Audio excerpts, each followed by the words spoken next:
Plus de matières premières en stock. Les salariés d'Ineos Polymères à Sarralbe ne peuvent plus travailler. La vanne de polyéthylène a été fermée suite à la grève de Vancorex dans l'Isère. Aujourd'hui, salariés, syndicats et élus se mobilisent pour alerter les pouvoirs publics. Une manifestation a été organisée ce matin pour alerter sur la situation. Reportage de Thibaut Desmerlet. Ils n'attendent qu'une seule chose, reprendre le travail au plus vite.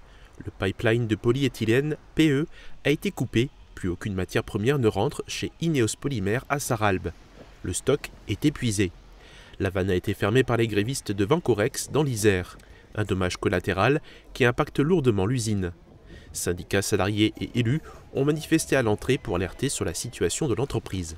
De faire connaître notre problème et que tous les acteurs en soient bien conscients, autant politiques qu'industriels, on subit une situation, donc voilà, on est là pour se faire entendre.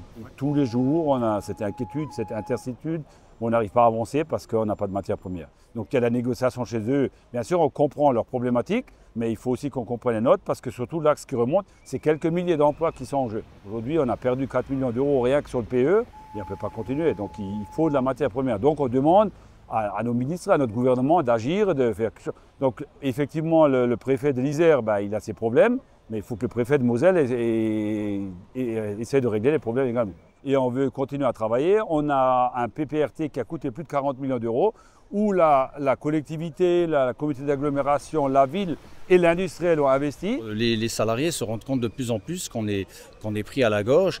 On a réussi à maintenir l'usine, la direction a tout fait pour maintenir l'usine, mais là on arrive à la fin de tout ça, et si on ne commence pas à montrer notre mécontentement, pour Ineos Sarralbe, c'est fini, quoi. Donc il faut bien que l'État comprenne là où on en est au jour d'aujourd'hui.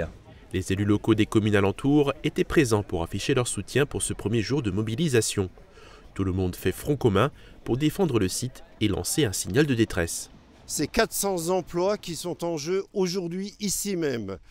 Donc quand on parle qu'il faut industrialiser ou réindustrialiser la France, la première étape, c'est déjà de sauver les entreprises qui veulent travailler, qui savent travailler et qui malheureusement se retrouvent pris dans un conflit qui les dépasse totalement.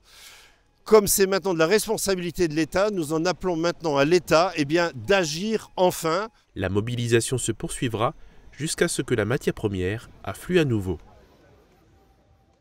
Et le président de la communauté d'agglomération Sarreguemines-Confluence, Roland Roth, ainsi que les élus communautaires sont en contact avec le dirigeant du site et le président de la région Grand Est.